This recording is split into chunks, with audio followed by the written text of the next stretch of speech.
perlu dikatakan lagi bahwa ini sebenarnya satu kehormatan besar buat saya untuk hadir bersama-sama dengan Bapak Ibu di Gerakan ABA 90. Bagi saya secara pribadi, ini adalah kesempatan emas yang saya miliki, yang diberikan kepada saya untuk kita bukan hanya berbagi beberapa informasi, tapi pelajari bersama lebih mengenai firman Tuhan. Saya sungguh berterima kasih dan sekali lagi mari kita masuk di dalam petualangan ini yang mengenal lebih dalam tentang firman Tuhan. Saya akan paparkan PPT di sini dan kita mulai dengan pembahasan singkat.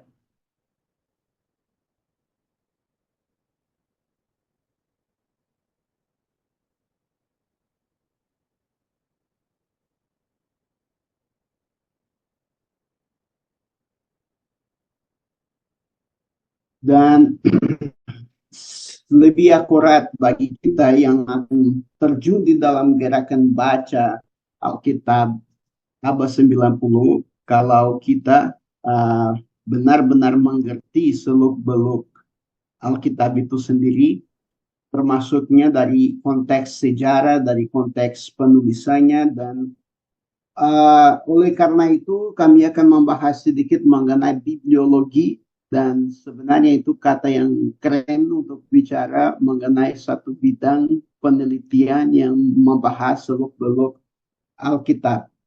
Dan pentingnya bagi kita untuk deskripsikan apa itu Alkitab dan bagaimana cara membacanya. Kemungkinan besar kita akan mampu mengcover kedua tema tersebut hari ini. Apabila tidak, kita akan lanjut di hari Jumat berikutnya sampai kita semua memiliki landasan yang sama supaya pengalaman dalam proses baca Alkitab itu benar-benar menjadi sesuatu yang lebih bukan hanya asik, tapi benar-benar ada manfaatnya, ada unsur menemukan kebenaran dari firman Tuhan yang membawa kita kepada satu pengalaman positif dengan Tuhan. Dan tidak ada bagaimana caranya bicara tentang firman Tuhan kalau bukan melalui firman itu sendiri. Maka saya ajak Bapak Ibu untuk simak dengan saya firman Tuhan di Mazmur 119 ayat 151 dan 152. Saya usul juga supaya Anda memiliki buku catatan Anda sendiri seperti saya di sini dan pulpen Anda supaya memanfaatkan setiap hal yang kita akan diskusi di sini, walaupun nanti akan didistribusikan materi ini di grup masing-masing. Tapi marilah kita merenungkan sedikit pernyataan firman Tuhan ini. Engkau dekat, ya Tuhan, dan semua perintah-Mu adalah kebenaran. Sejak dahulu aku tahu dari peringatan-peringatan-Mu bahwa Engkau telah menetapkannya untuk selama-lamanya. Ini suatu pernyataan yang luar biasa. Kalau kita baca seperti ini, langsung kita dapat beberapa pernyataan yang terkandung di dalam Mazmur tersebut. Pertama, dia menunjukkan kepada kita bahwa firman Tuhan itu kekal, karena dari dahulu kala yang dia sedang sebutkan di situ mengacu kepada satu proses yang sebelum segala-galanya dan akan tetap ada selama-lamanya. Bahkan Tuhan Yesus sendiri menegaskan bahwa firman yang tidak akan pernah dibatalkan, tidak bisa dibatalkan, firman itu kekal. Dan kemudian dia menegaskan bahwa karena firman itu kekal, sama seperti yang difirmankannya, firman itu adalah kebenaran. Dalam konteks ayat ini artinya dapat diandalkan atau dapat dipercaya.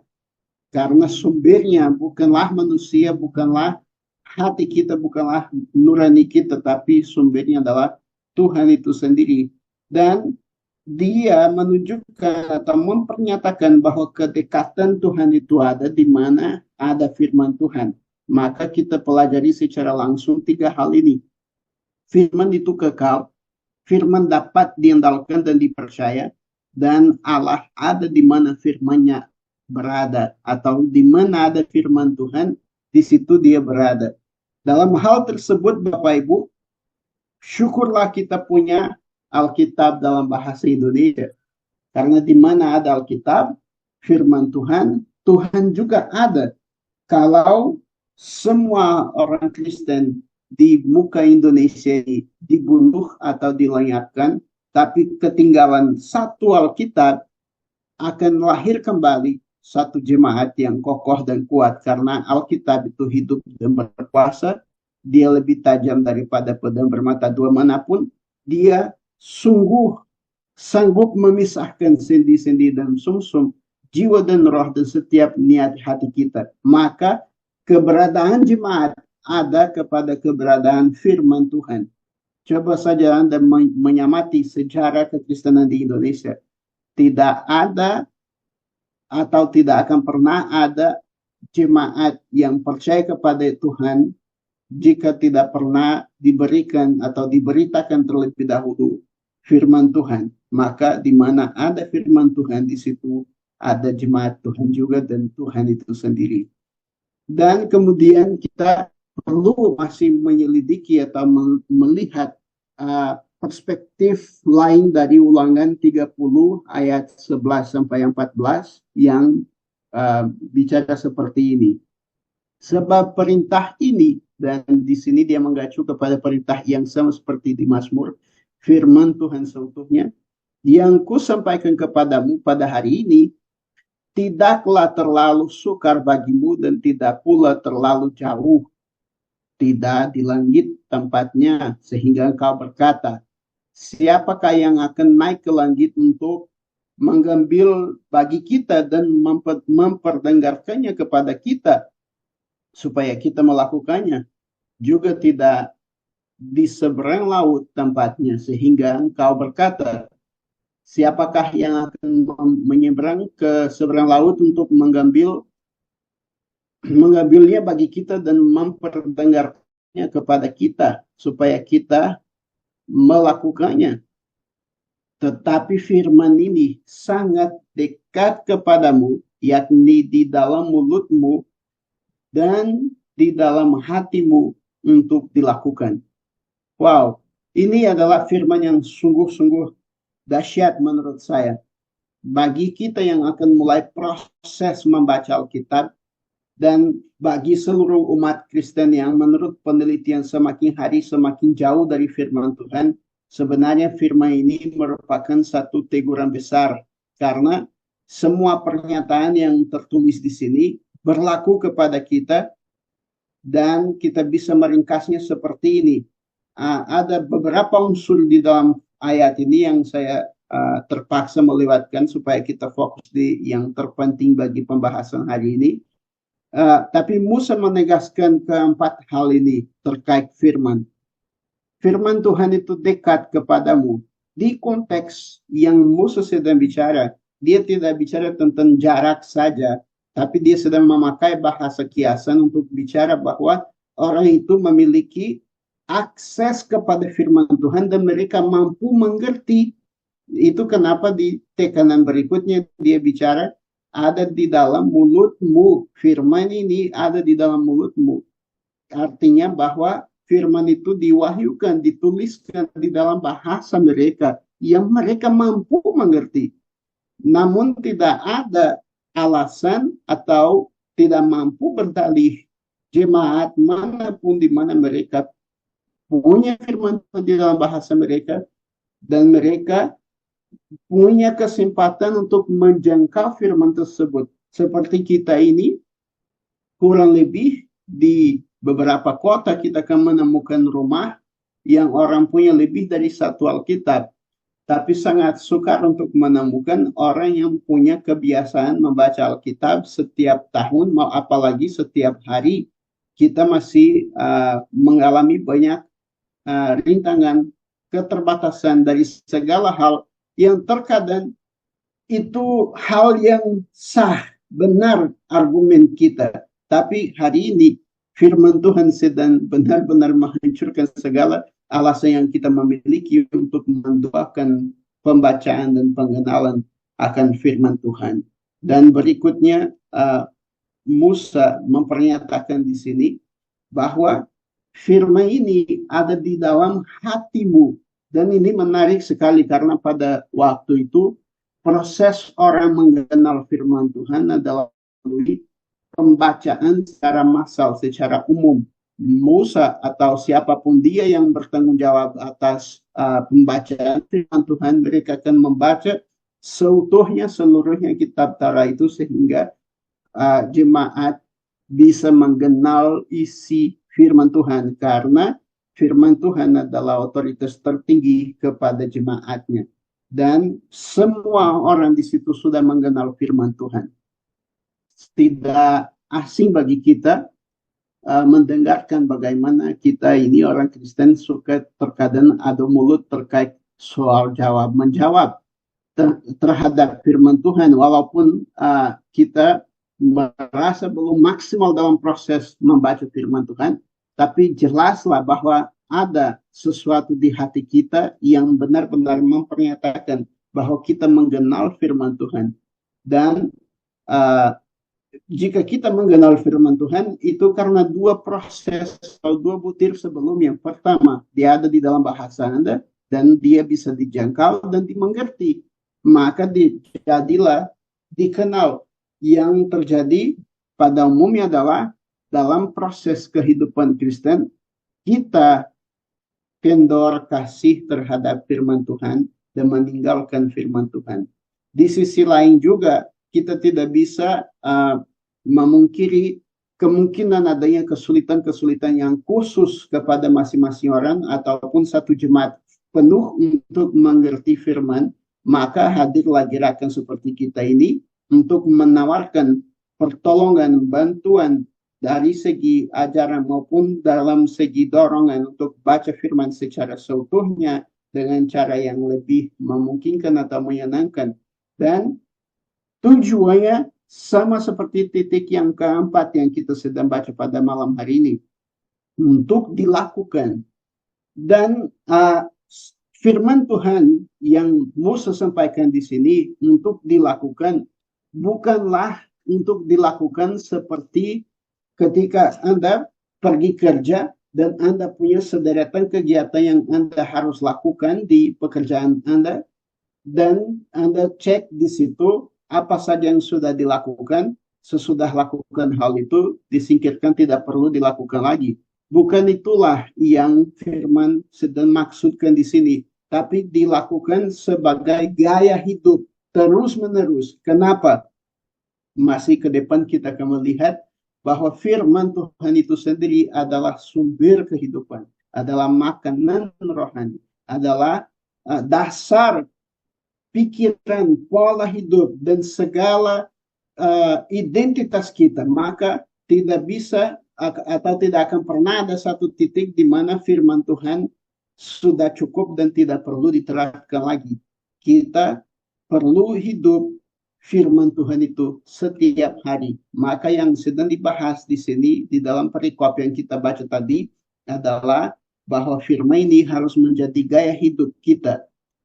Ada satu kata yang sangat kekinian namanya internalisasi. Apa artinya internalisasi? Artinya menyerap ke dalam diri kita firman Tuhan itu hingga dia menjadi bagian dari kita sendiri. Kita akan dikenal dan berjalan kemana-mana sebagai firman Tuhan yang hidup di muka bumi ini. Dan supaya kita lanjut, firman yang Musa sampaikan, firman yang disampaikan di Mazmur 119, di Roma pasal 10 ayat 8 jika Anda cek di sana, Paulus menegaskan bahwa firman yang sama itu yang dia berikan, yang Yesus beritakan, dan yang kita percaya pada zaman ini, maka jika itu firman yang sama, keempat hal ini berlaku sama saja bagi kami juga. Dan itu yang membawa kita kepada kebutuhan mempelajari seluk-beluk bibliologi yang sebenarnya seperti saya sudah katakan adalah sebuah bidang khusus untuk menyelidiki Alkitab. Dan bibliologi ini mengkaji dari aspek konteks sejarah sosial yang Alkitab ditulis atau diwahyukan, termasuk latar belakang budaya politik dan pengaruhnya kepada sang penulis yang dipakai Tuhan itu. Ini satu bidang yang akan menjadi bagaimana saya bisa membayangkan akan memberikan kepada kita segala macam informasi yang melandasi kebenaran-kebenaran yang kita menemukan di dalam Alkitab. Barangkali ketika Yesus bicara tidak layak memberikan roti kepada anjing, ketika dia sedang bicara dengan perempuan di Samaria, itu bisa mengejutkan kita, membingungkan kita, dan kita mungkin tidak mengerti makna yang sebenarnya yang Yesus sedang katakan, karena kita sendiri tidak mengenal konteks di belakang pembicaraan ini. Maka muncullah ilmu ini yang mengkaji dari segala aspek, entah dari internal kitab maupun dari eksternal kitab, informasi yang membawa terang kepada kita terhadap makna yang sesungguhnya dari firman Tuhan. Dan kita perlu pelajari hal ini di gerakan baca Alkitab ini, karena kondisi kita sendiri, kita sebagai pembaca dan Alkitab sebagai sasaran kita yang merupakan satu karya yang manusiawi dan ilahi sekaligus, sama seperti Tuhan Yesus. Maka di hal itu penekanannya ada kepada jarak kodrat. Sedangkan kita di sini, selama kita di sini adalah hanya manusia belaka, firman Tuhan adalah manusiawi dan rohani. Manusiawi karena proses yang dipakai untuk mewahyukannya ada unsur-unsur manusiawi seperti kita akan melihat di depan. Namun ilahi karena sumbernya adalah Tuhan itu sendiri, dan itu membawa beberapa kesulitan yang kita perlu mengkaji dan menyelidiki berdasarkan konteks yang ada padanya. Maka pentingnya kita mencapai pemahaman dasar ini, karena tujuan dari kajian atau pelajaran ini adalah memudahkan pembaca Alkitab untuk sungguh-sungguh memahami Alkitab dari perspektif sejarah dan pembentukan Alkitab. Sehingga pembaca yang modern, saya dan Anda, akan mengerti seluk-beluk wahyu Allah yang dibukukan melalui sarana manusiawi. Karena Alkitab, seperti kita bilang, merupakan karya ilahi yang disampaikan melalui sarana manusia. Itu artinya kita perlu mengerti seluk-beluk budaya dan aspek sosial manusia-manusia yang dipakai Tuhan di zaman itu, supaya kita mengerti relevansinya dan juga penerapannya kepada kami di zaman ini, kepada kita di zaman ini, sehingga kita akan terlepas dari jarak sosial, historis, dan dari kesulitan-kesulitan yang bisa kita alami dalam proses membaca firman Tuhan, karena tidak mengerti semua hal yang telah saya sampaikan itu. Sedemikian juga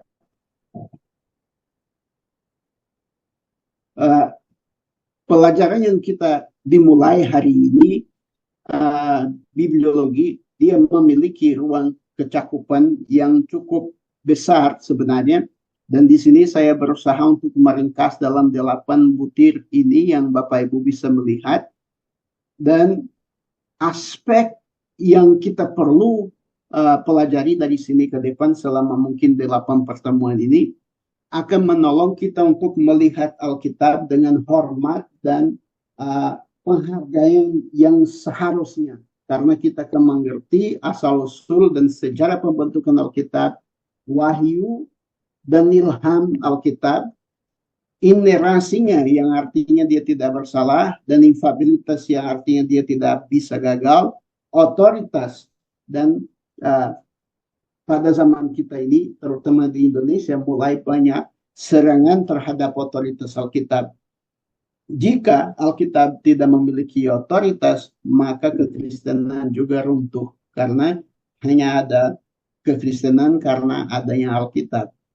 Keaslian dan kredibilitas Alkitab, kanonisasi, preservasi dan transmisi teks Alkitab, yang artinya di sini kita akan mengkaji juga tentang pemeliharaan Tuhan terhadap naskah-naskah Alkitab dan bagaimana dia diteruskan sampai kita terima di dalam bahasa Indonesia Alkitab yang kita miliki saat ini. Sama demikian juga kita masih akan melihat di sini prinsip penafsirannya, interpretasinya, dan prinsip penerapan yang praktis. Bagaimana Alkitab bisa diterapkan kepada kita di masa kini. Ini harapan kami ke depan.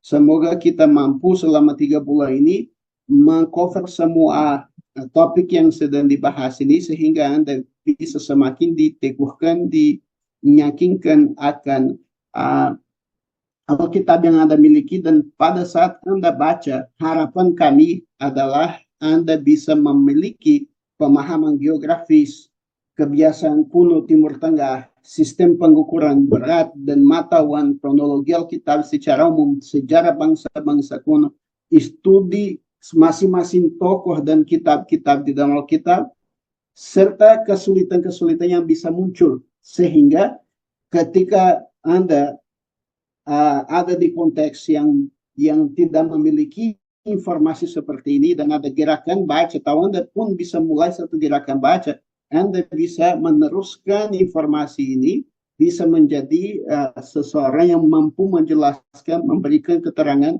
akan makna firman yang sesungguhnya karena telah diperlengkapi dengan segala macam informasi yang diperlukan untuk memiliki perspektif lebih luas, lebih akurat tentang seluk-beluk firman Tuhan itu sendiri. Dan ada satu poin bagi saya yang sangat penting, mungkin terpenting di dalam pembahasan kita di hari ini, Bapak Ibu, adalah kita merenungkan atau memikirkan sedikit kenapa kita memerlukan Alkitab. Bagi Anda sebagai orang Kristen itu mungkin satu pertanyaan konyol ataupun tidak pernah diadakan di dalam pikiran Anda. Tapi pikirlah dengan saya sedikit ini.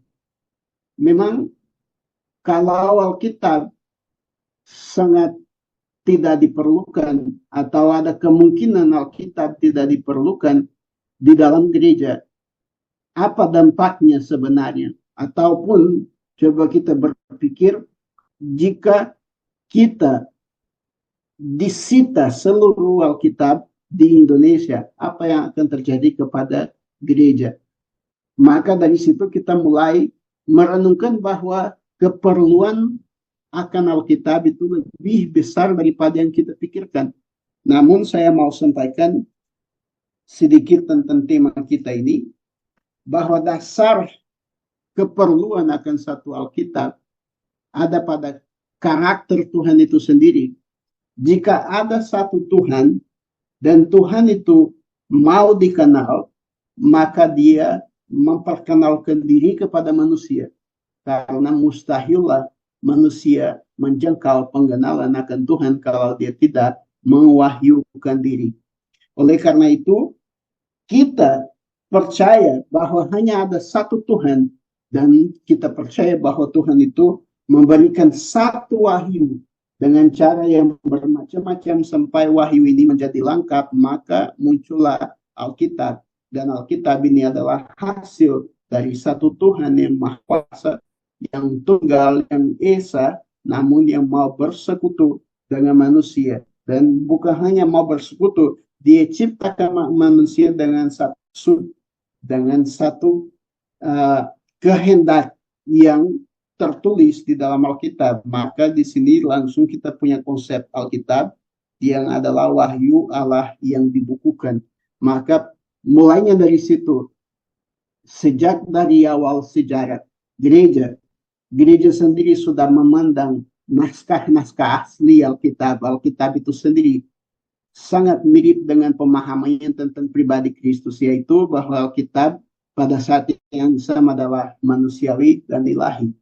Dan yang kita mau sampaikan di sini, Bapak Ibu, adalah bahwa keperluan utama akan adanya Alkitab ada pada suatu prinsip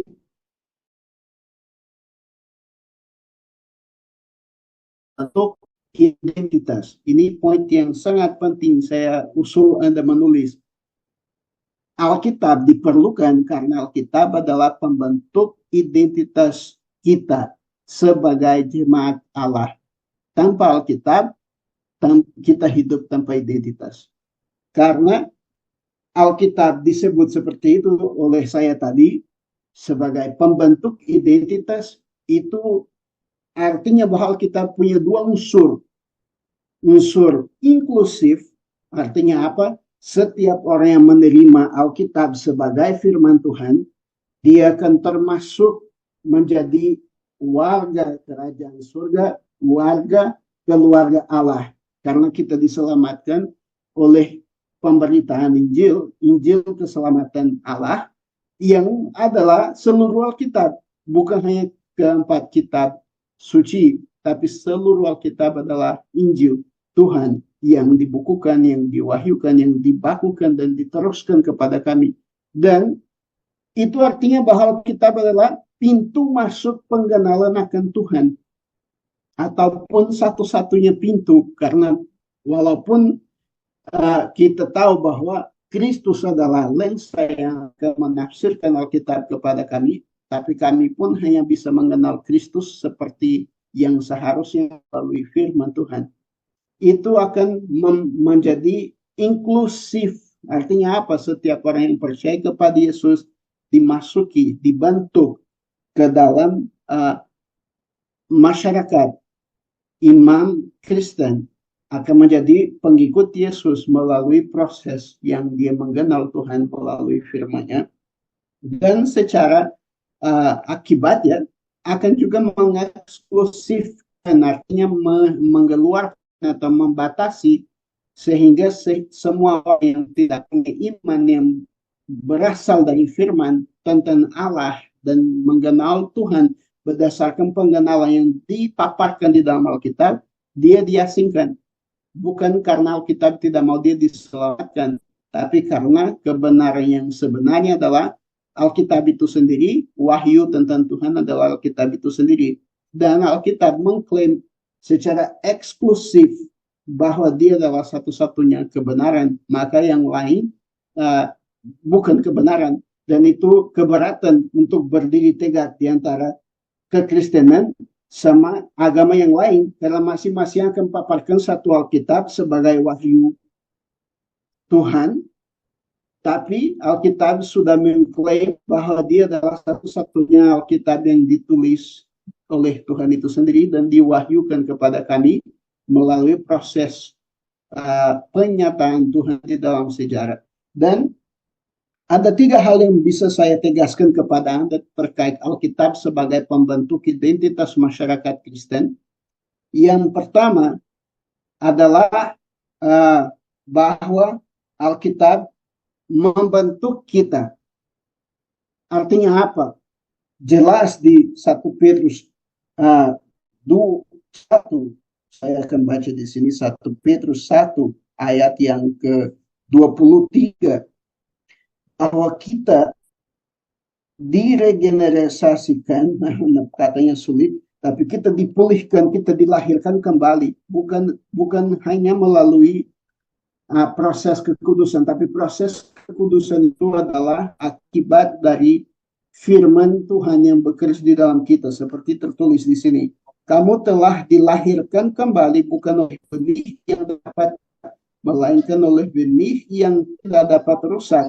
Kamu telah mendapat hidup baru melalui firman Allah yang hidup dan yang kekal. Dan ini bukan tentang Tuhan Yesus, tapi tentang Alkitab, tentang misi, tentang seluruh naskah firman Tuhan yang pada saat kita mengenalnya, pada saat kita mengenal kebenaran itu, firman itu yang Tuhan Yesus pernah bicara sebagai roh yang menghidupkan, akan melahirkan kita kembali, akan membawa kita ke proses kesucian. Maka salah satu tujuan Alkitab diperlukan adalah karena melalui Alkitab kita akan dibentuk serupa dengan gambar dengan Tuhan yang diwahyukan di dalamnya. Sampai kita mencapai standar penuh yang dimiliki oleh Kristus Yesus.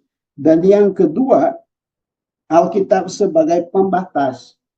Maka kalau Alkitab membentuk kita sampai kita menjadi gambaran utuh dari anak Allah, Alkitab itu merupakan pembatas. Bukan pembatas dalam arti menghalangi, tapi memberikan ciri-ciri dan peraturan surgawi yang dikehendaki Tuhan kepada umatnya, kepada anak-anaknya, yang akan memberikan kita informasi sebagaimana anak Allah harus hidup. Dan itu kita bisa lihat di 1 Korintus 4 ayat yang ke-6 yang Paulus sedang menegur jemaat di Korintus dan dia bicara, saudara-saudara, aku memakai Apolos dan diriku sendiri sebagai contoh untuk kamu dalam hal itu. Aku melakukannya supaya kamu dapat belajar arti dari kalimat dari kami. Taatilah hanya yang tertulis dalam kitab suci, maka tidak ada yang di antara kamu yang menganggap bahwa seseorang lebih baik dari yang lain. Ini adalah satu pernyataan yang membentuk jemaat mula-mula sebagai keluarga Allah atau anak-anak Allah. Karena kita mempernyatakan bahwa kita diperanakan Tuhan ketika firman Tuhan menjadi kesukaan hati kita dan pola hidup kita. Maka firman Tuhan sebagai pembatas, dia akan memberikan kepada kami dasar-dasar dan memagari kita dari juga kena tipuan semua orang atau roh atau apapun wahyu lain yang datang membenarkan satu Tuhan yang bukanlah Tuhan yang kita kenal di Alkitab, kita akan tolak dan tidak bisa hidup menurut perintah atau pernyataan tersebut. Sedemikian ketika seseorang di dalam gereja datang dan bicara bahwa dia punya pengalaman rohani A, B, C, D yang tidak berdasarkan firman Tuhan, maka pengalaman tersebut juga bisa ditolak dan tidak punya kuasa mutlak atau otoritas di dalam gereja. Bisa dan harus semua orang Kristen memiliki pengalaman rohani tertentu. Namun pengalaman pribadi tidak dipakai sebagai sumber otoritas karena Alkitab sudah diwahyukan secara khusus supaya melalui Alkitab, melalui firman Tuhan, kita dibentuk serupa dengan Tuhan Yesus yang adalah pengalaman terhebat yang kita bisa memiliki melalui firman Tuhan. Dan sebaliknya, itu membawa kita ke poin yang ketiga. Alkitab sebagai pembentuk identitas jemaat Kristen, dia juga menjadi pengukur atau sumber otoritas di hidup orang Kristen. Dan ini adalah kunci utama kenapa kita memerlukan Alkitab. Apalagi kita di negara kita ini yang pribadi-pribadi terkadang punya kuasa sangat besar dan sampai terjadi yang kemarin saya dengar seorang pendeta bilang bahwa Yesus itu bukan Tuhan. Yang mana kita akan percaya perkataan seorang pendeta besar atau firman Tuhan yang adalah daulat dan menguasai dan punya otoritas di seluruh dunia yang tidak bisa dibatalkan. Di dalam firman Tuhan mengatakan bahwa Yesus adalah Tuhan. Ketika dia bangkit kembali, dia bicara, kepadaku diberikan segala kuasa di surga dan di bumi, di langit dan di surga, di seluruh kenyataan rohani maupun jasmani. Itu bukan hal lain selain Tuhan itu sendiri. Maka kami mulai mengukur atau membatasi ajaran otoritas atau orang yang mengaku dirinya hebat atau apapun berdasarkan apa yang Tuhan katakan. Jika ada di firman, kita menyelidiki, kita menguji, dan kita akan memiliki patokan menurut firman Tuhan yang tidak bisa dibatalkan. Tiba-tiba kalau muncul ajaran tertentu, kita tidak perlu takut, kita tidak perlu heboh, kita perlu kembali ke firman dan mempertanyakan firman, apakah itu benar atau salah, karena dia adalah otoritas tertinggi. Jadi Alkitab sebagai sumber otoritas dalam hidup orang percaya, dan ada banyak ayat yang bisa saya baca tentang hal ini, tapi menurut saya yang terpenting untuk kita ingat adalah bahwa di Yohanes pasal 12 ayat 47 sampai 48, Yesus telah menjelaskan kepada kami kepentingan akan firman-Nya yang tertulis dan rasanya, sehingga kita harus waspada dan melihat, mendekati Alkitab dengan cara yang berbeda daripada sebelumnya. Di sini firman katakan, jika seseorang mendengar firmanku tetapi tidak melakukannya, aku tidak akan menghakiminya. Aku datang bukan untuk menghakimi dunia ini, tetapi untuk menyelamatkannya. Telah ada hakim yang akan menghakimi orang yang tidak percaya kepadaku dan yang tidak menerima firmanku. Firmanku itulah yang akan menjadi hakim pada akhir zaman. Dan di sini supaya menjelaskan bagaimana penting kita mengerti bahwa kita adalah sumber otoritas bukan hanya di atas hidup orang Kristen tapi di seluruh dunia. Ketika Nabi Yohanes Pembaptis, dia menegur Raja Romawi Filipi karena dia selingkuh dan mengambil istri dari kakaknya sendiri menjadi istrinya. Yohanes mengatakan, menurut firman Tuhan tidak sah kamu memiliki perempuan itu. Di situ kita pelajari sesuatu. Orang yang dia tegur itu bukanlah orang Yahudi dan tidak percaya kepada hukum yang mereka percaya. Tapi hukum firman Tuhan tidak diwahyukan hanya kepada orang Kristen atau kepada orang Yahudi saja. Firman Tuhan diwahyukan untuk seluruh dunia. Dan seluruh dunia akan dihakimi berdasarkan firman Tuhan. Sehingga ada tertulis di 1 Tesalonika pasal 1 ayat yang ke-8 sampai ke-9 seperti ini. Ia akan datang dengan api yang menyala. Ia di sini adalah Tuhan Yesus. Untuk menghukum orang yang tidak mengenal Allah dan yang tidak menaati kepada Injil tentang Tuhan kita Yesus. Maka akan dihukum sampai binasa untuk selama-lamanya mereka yang tidak diperbolehkan bersama Tuhan. Mereka akan dijauhkan dari kuasanya yang besar itu.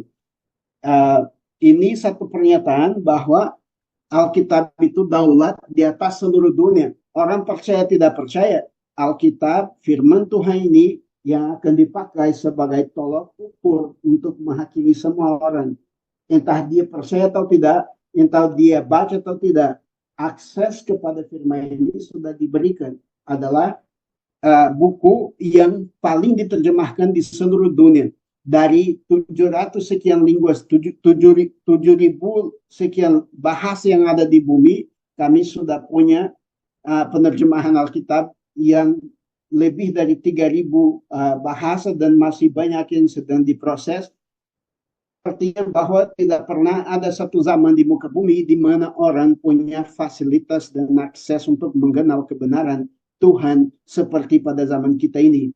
Jika dia tidak bisa membaca, ada audio. Jika dia tidak bisa mendengarkan, ada bahasa isyarat, ada film, ada segala macam sumber di mana dia bisa mengakses dan mempelajari firman Tuhan yang sama, entah melalui buku, melalui film, melalui gambar, melalui bahasa isyarat, dan bahkan bahasa namanya Braille, itu bahasa orang tuna, kalau saya tidak salah tuna rungu ya, saya mungkin salah, tapi kata yang umum orang buta ya. Dan itulah aspek kenapa kita memerlukan Alkitab. Karena Alkitab bukan hanya sekedar buku yang ditulis banyak cerita-cerita untuk kita baca dan merasa bosan lalu tidur karena tidak memahaminya. Alkitab bekerja di dalam Anda sebagai pembaca supaya Anda dijadikan serupa dengan Tuhan Yesus. Dan Alkitab akan membebaskan Anda dari segala tipu muslihat si jahat yang berusaha menyamar dengan Tuhan supaya membawa kita kepada neraka dan mempertahankan kita di dalam dosa dan kekuasaan. Dan firman Tuhan itu yang memecahkan, setiap belenggu yang menguasai dunia ini sehingga dunia bisa memperoleh akses kepada Tuhan melalui firman yang tertulis dan melalui firman yang hidup, yaitu Tuhan Yesus Kristus yang telah diwahyukan dan dibukukan di dalam Alkitab. Maka kita bisa singkatkan kebutuhan Alkitab dalam dua hal ini. Dia memberi fokus yang sama kepada anggota komunitas orang percaya, artinya kita semua akan memiliki iman yang sama. Dan walaupun saat ini ada banyak aliran, tapi kita bisa melacak dasar-dasar kekristenan sehingga kita juga bisa menentukan di dalam aliran-aliran ini yang mana yang sesat, yang mana yang tidak sesat. Dan ini yang menarik karena kita punya Alkitab sebagai fokus yang sama yang memberikan kita unsur-unsur kepercayaan yang sama. Ketika muncul di Indonesia gerakan sesat Gereja Tuhan Yang Maha Kuasa, hal yang pertama yang mereka lakukan adalah melawan Alkitab. Sampai mereka keluarkan lagu yang mereka bilang bahwa Alkitab itu penghalang untuk mereka diterima. Dan kenapa Alkitab menghalangi mereka diterima? Karena Alkitab adalah kebenaran yang bisa menjadi tolak ukur antara yang baik dan yang salah. Antara yang baik dan yang benar. Antara yang salah dan yang benar. Dan yang sedemikian itu unsur kedua. Alkitab mengeluarkan semua unsur-unsur yang tidak termasuk di dalam komunitas tersebut. Jadi kita akan memperoleh identitas orang percaya sebagai anak Allah dan iman yang sama. Hanya ada satu Tuhan, satu iman, satu Kristus. Walaupun kita bisa punya variasi penerapan iman ini, namun ada tulang belakangnya yang bisa diselidiki dan dipernyatakan ini benar, ini salah. Dan sedemikian akan memprotek kita, melindungi kita dari kena serangan maupun ragi-ragi, dan kemudian kita tersesat seperti macam-macam Injil yang mulai muncul pada akhir ini yang sudah tidak rahasia lagi tentang Injil progresif dan segala macam itu. Kita tidak perlu takut tentang hal itu. Yang kita perlu adalah kembali kepada Alkitab. Karena Alkitab adalah satu-satunya kebenaran yang mengukur segala macam gerakan manusiawi yang muncul, termasuk diri kita sendiri. Dan gereja mengajarkan bahwa Wahyu tertulis menetapkan keseimbangan antara pengalaman individu dan pengakuan bersama yang merupakan tanda khas dan khusus dari hubungan orang Kristen dengan Allah. Dan ini sebenarnya sama hal dengan yang saya tadi sudah sampaikan. Segala jenis pengalaman akan diukur berdasarkan firman Tuhan. Banyak orang menghakimi saudaranya dari pengalaman yang dia tidak punya.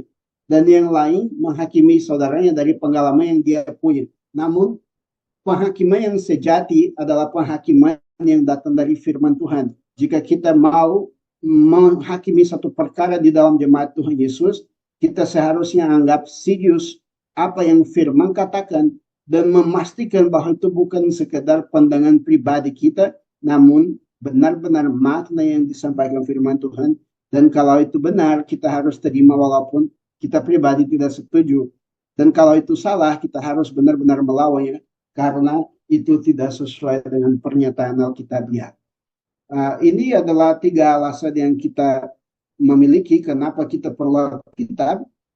Dan sebenarnya yang tadi saya sudah sampaikan sudah mewakili ini semua. Tapi yang terpenting adalah bahwa Alkitab membawa dan adalah penyataan Alkitab dan penyataan Allah dan tujuannya kepada manusia.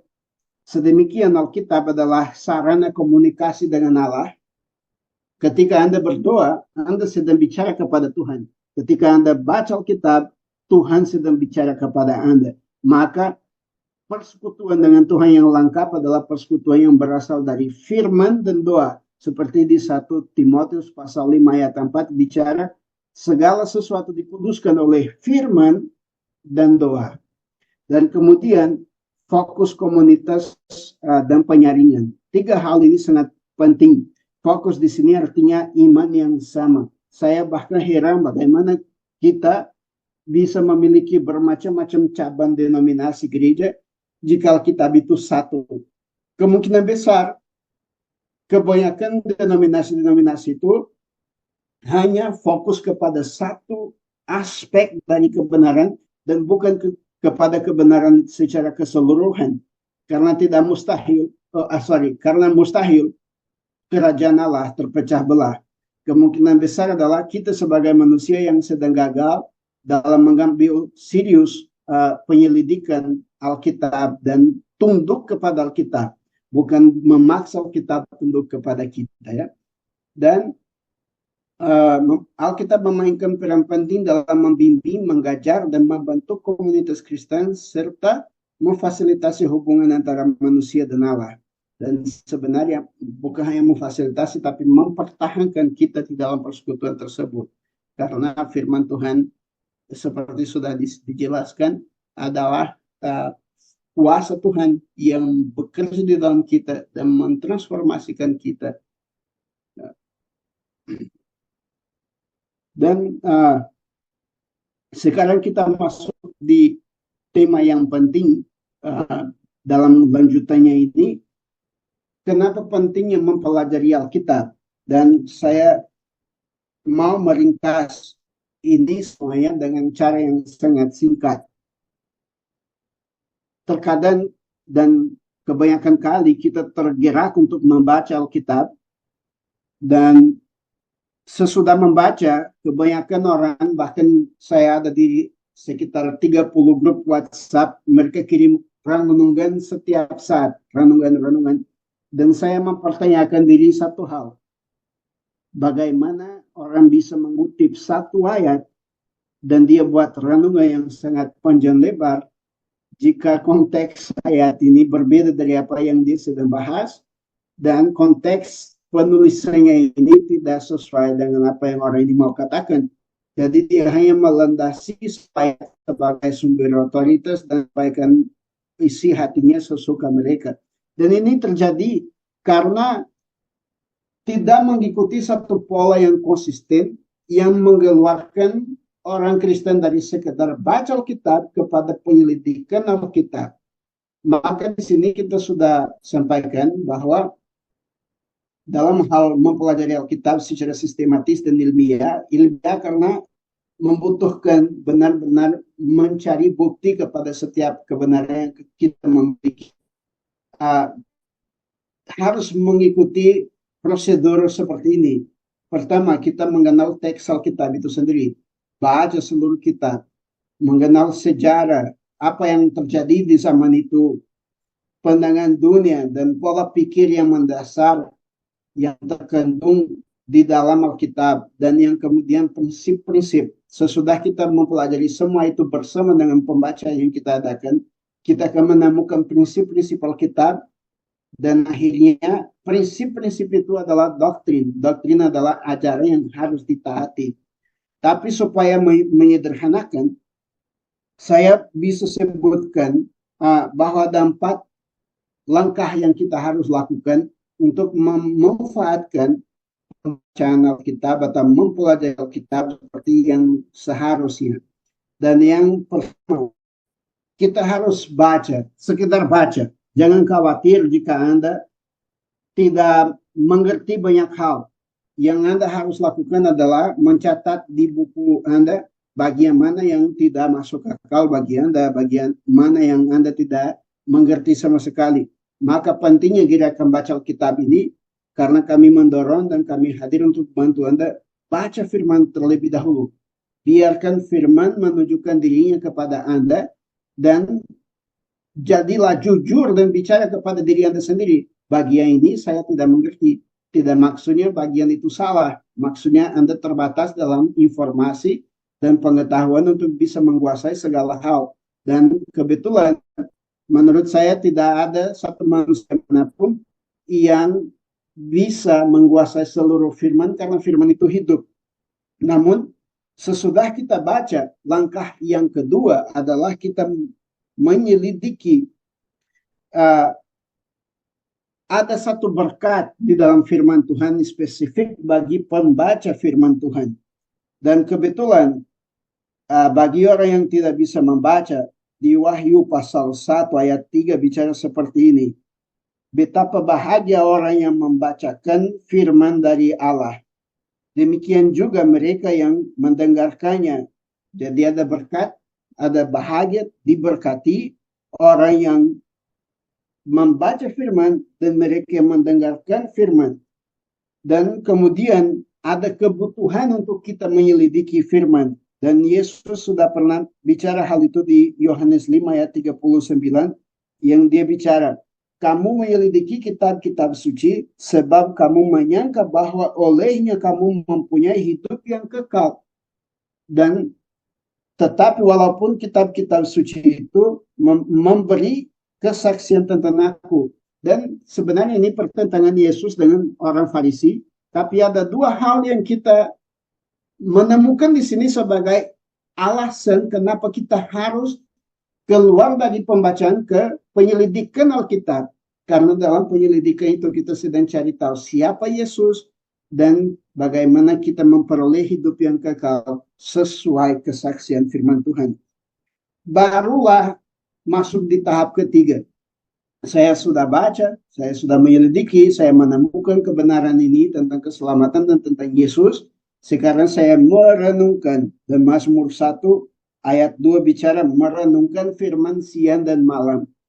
Bapak Ibu, susah dan mustahil kita merenungkan firman yang benar jika kita tidak pernah membaca sebelumnya dan menyelidikinya. Kenapa?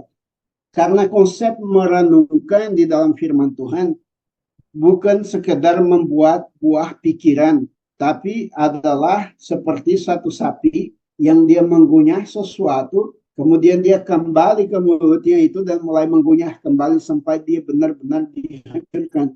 Jadi proses perenungan yang Tuhan hendak dari kita adalah satu proses yang terjadi sesudah penyelidikan. Ketika saya menemukan kebenaran dan saya mulai memproses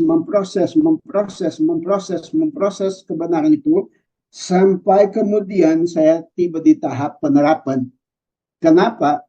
Di zaman kita ini ada banyak buku renungan, banyak buku penjelasan Alkitab, tapi sedikit pelaku firman Tuhan. Karena kita keluar dari baca langsung terjun ke renungan. Itu akan menjadi manusia yang kosong sebenarnya. Karena renungan yang diadakan lebih ke pendapat kita terhadap firman Tuhan daripada pernyataan dan istilahnya memilah, menyelidiki lebih dalam dan berulang-ulang prinsip-prinsip Alkitabiah yang akan membentuk perilaku kita. Maka ketaatan yang sejati hanya bisa dihasilkan dari orang yang khawatir untuk sungguh-sungguh mengerti apa yang firman sedang katakan, sehingga dia bisa mengisi kepala hanya dengan hal itu, sehingga dia merenungkan siang dan malam, dan dia menjadi perilaku kita. Dan itu tahap terakhir. Dan itu juga kenapa tadi saya bilang kami sedang kurang kesaksian orang Kristen yang sebenarnya, karena kami sedang membuat lubang di dalam proses pengenalan firman Tuhan. Kita sedang baca, tidak menyelidiki, apalagi merenungkan. Dan ketika renungkan, kita bawa hanya perasaan di dalamnya. Ini perenungan berdasarkan apa yang sentuh hati saya. Tapi firman Tuhan bukan hanya untuk sentuh hati Anda. Firman Tuhan adalah untuk membentuk Anda sebagai manusia baru. Itu proses yang lebih menyakiti karena Anda harus terkonfrontasi dengan firman Tuhan, Anda harus ditegur oleh firman Tuhan, Anda harus diubah oleh firman Tuhan, baru akan dilahirkan tindakan perubahan yang sebenarnya, yang di dalam firman Tuhan adalah pertobatan. Maka dari 4 tahap yang kita harus lakukan untuk baca dan belajar firman yang benar, berikut ini adalah beberapa sikap yang kita harus memiliki ketika mendekati firman Tuhan, ya. Jika Orang yang mendekati firman Tuhan, dia belum lahir kembali. Kebenaran Alkitabiah tidak akan masuk akal. Dia pergi gereja, dia dengar khotbah, dia tahu lagu-lagu rohani, dia bisa bahkan berdoa, tapi ketika buka Alkitab seakan-akan dia buta. Dia tidur, dia ngantuk, dia bosan, dia jenuh, dia tidak bisa mengerti. Artinya dia belum lahir kembali. Karena kebenaran rohani hanya bisa dimengerti oleh orang-orang yang sudah lahir dari roh, yaitu yang tertulis di 1 Korintus 2 ayat 13 sampai 15. Bukan perkataan saya, tapi firman Tuhan sendiri. Kebenaran rohani bagi orang yang rohani. Dan yang kedua, kita harus memiliki kehendak yang sungguh-sungguh. Saya heran ketika sedang baca kitab Yeremia.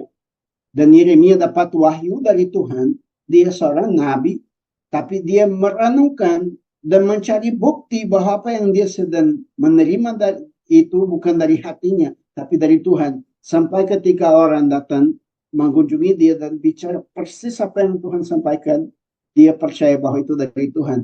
Artinya apa? Kita boleh skeptis. Kita sebagai orang Kristen tidak bisa sekedar baca bilang, oh saya percaya, apapun yang tertulis saya percaya. Bukan. Kita harus skeptis. Apa yang tertulis di sini, apa yang berlaku kepada saya, apa yang Tuhan mau kepada saya di zaman ini, di tahun 2024, dari kitab ini yang diwahyukan, ditulis di 2000 tahun lalu. Kita harus jujur dan sungguh-sungguh, istilahnya memecahkan otak dengan memikirkan firman Tuhan, punya kesungguhan dan minta Tuhan jelaskan kepadaku. Tapi juga baca buku geografi Alkitab, baca buku jenis sastra di dalam Alkitab, karena informasi-informasi seperti itu akan membantu seseorang yang menghargai firman Tuhan lebih daripada pekerjaannya sendiri, lebih daripada makanannya sendiri, lebih bahkan daripada dirinya sendiri. Dan yang kedua, sikap yang kita harus punya adalah perspektif yang benar. Alkitab ditulis untuk kita, tapi bukan kepada kita. Itu artinya apa? Banyak orang sekali lagi mulai menciptakan pikiran dan ajaran dan segala macam seakan-akan Alkitab ditulis kemarin sore. Dan bukan demikian. Mereka kutip ayat-ayat di luar konteks untuk memaksa kehendak, untuk buat orang berdonasi, untuk buat orang menangis, untuk buat orang apapun, yang sebenarnya tujuan dari perikop-perikop itu bukan seperti yang sedang dipakai. Maka sikap yang benar adalah biarkan Alkitab bicara kepada kita saat ini, apa yang berlaku kepada kita di saat ini. Karena sebenarnya setiap kitab di dalam Alkitab ada konteksnya, ada konteks penulisannya, ada tujuannya, ada yang berlaku bagi kami, ada yang sudah tidak berlaku karena digenapi di dalam Yesus. Maka di sisi lain Alkitab ditulis untuk dibaca kepada jemaat. Ini menunjukkan bahwa Alkitab punya sifat personal dan juga punya sikap masyarakat. Coba saja Anda ambil kitab manapun di dalam Alkitab, alamatnya selalu kepada jemaat secara keseluruhan. Tapi kita juga akan mengambil kitab-kitab di dalam Alkitab seperti surat-surat yang dialamatkan kepada seorang pribadi. Dan itu jenis perhatian dan sikap hati yang kita harus punya terhadap Alkitab yang menolong kita lebih memahami dan menikmati perjalanan kita di dalam firman Tuhan itu ketika kita tahu bahwa Alkitab berlaku kepada saya, tapi tidak langsung ditulis kepada saya. Dia punya alamatnya sebelumnya, dan nilai-nilai kekal yang ada di dalam firman, dia terus-menerus sampai tiba kepada kita dan berlaku kepada kita di zaman ini. Itu sikap yang benar. Dan secara keseluruhan harus memiliki kekudusan praktis. Ini artinya apa? Ini seperti tadi yang saya sampaikan. Kekudusan praktis artinya bahwa pesan Alkitab mentransformasikan hati dan pikiran pembaca.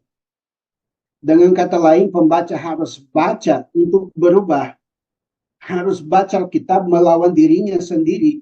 Jangan membaca Alkitab kepada orang lain. Oh, saya baca ayat ini bagus sekali kalau si Anung dengar. karena menegur begini begitu. Nah, itu sikap yang salah dan tidak membawa kita kepada kekudusan praktis, yaitu hidup di dalam kekudusan yang Tuhan inginkan.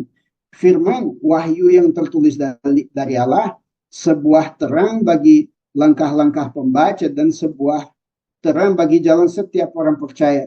Maka jika Anda baca firman Tuhan, namun mata Anda tidak terbuka kepada pola hidup Anda sendiri, Anda tidak merasa tertegur dan tidak punya unsur yang harus Anda terapkan di saat yang Anda selesai membaca firman Tuhan, kemungkinan besar Anda sedang membaca Alkitab hanya untuk merasa tenang, tapi bukan untuk dibantu atau menjadi kudus, karena kekudusan itu adalah menerapkan dan hidup sesuai firman Tuhan. Dengan kata lain, kekudusan adalah tindakan yang dilahirkan melalui kuasa firman yang bekerja dalam hidup orang percaya yang mendekati Alkitab dengan sikap hati untuk dimuridkan dan menjadi pelaku titah-titah Tuhan. Itulah kekudusan praktis. Kekudusan yang tidak praktis itu seperti orang Farisi yang bicara benar tapi tidak melakukannya. Jangan kita jatuh di dosa itu. Jadi pembahas firman yang benar tapi tidak menjadi pelaku firman. Dan yang terakhir ini, tapi tidak artinya bahwa doa kurang penting. Ini bukan peringkat yang pertama yang terakhir, tapi semuanya harus diterapkan secara keseluruhan dalam hidup kita.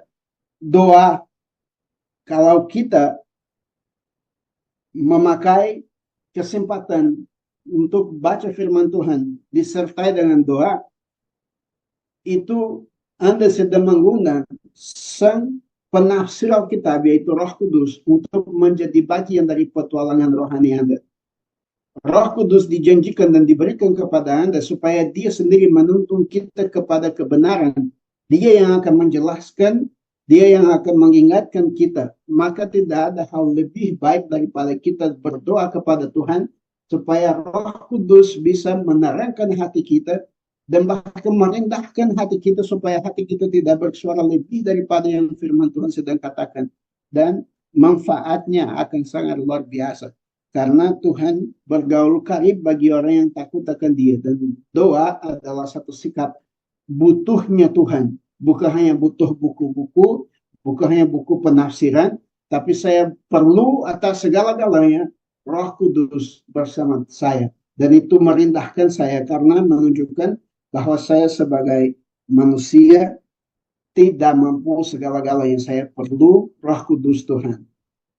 Dan saya tutup bagian ini dengan memberikan secara praktis 5 alasan kenapa Anda harus baca firman Tuhan.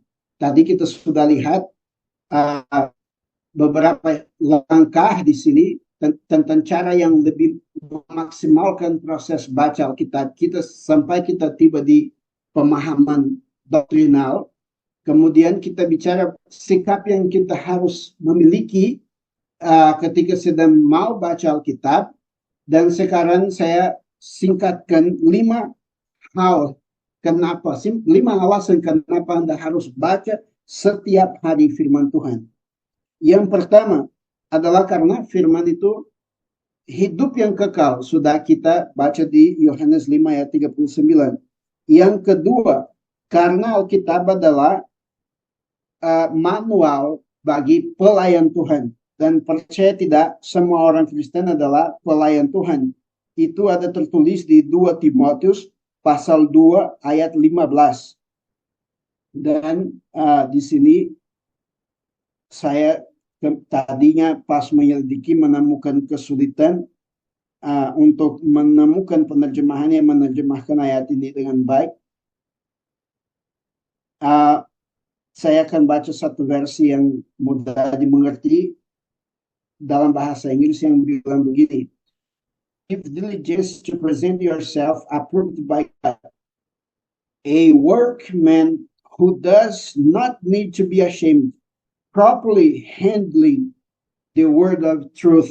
Di bahasa Indonesia adalah usahakan supaya engkau layak di hadapan Allah sebagai seorang pekerja yang tidak usah malu, yang berterus terang memberitakan perkataan kebenaran itu. Dan sebenarnya ini jauh dari yang sebenarnya, karena Paulus sudah menggunakan gambaran seseorang yang memakai pedang dan dia bisa menggunakan pedang itu dengan baik. Maka di bahasa Inggris bilang properly handling, menggunakan, menggoyangkan pedang itu dengan baik. Dan dia bilang the word of truth adalah firman kebenaran. Jadi kita sebagai orang Kristen tidak harus memberikan diri atau mempresentasikan diri di depan Tuhan sebagai orang yang kenal firman dan siap untuk menggunakan firman itu.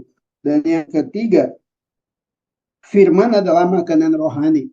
Tidak perlu saya baca karena saya yakin Anda sudah hafal Matius 4 ayat 4. Bukan hanya dari roti saja yang hidup manusia, melainkan dari setiap firman yang keluar dari mulut Tuhan. Yang keempat, firman adalah pedang Roh Kudus. Ini tadi kita lihat bagaimana penting mengajak Roh Kudus untuk berdoa, untuk berada bersama kita dalam proses baca Alkitab. Dan perhatikan bahwa di Efesus pasal 6 ayat ke-17 bicara begini, dan terimalah ketopang keselamatan dan pedang roh, yaitu firman.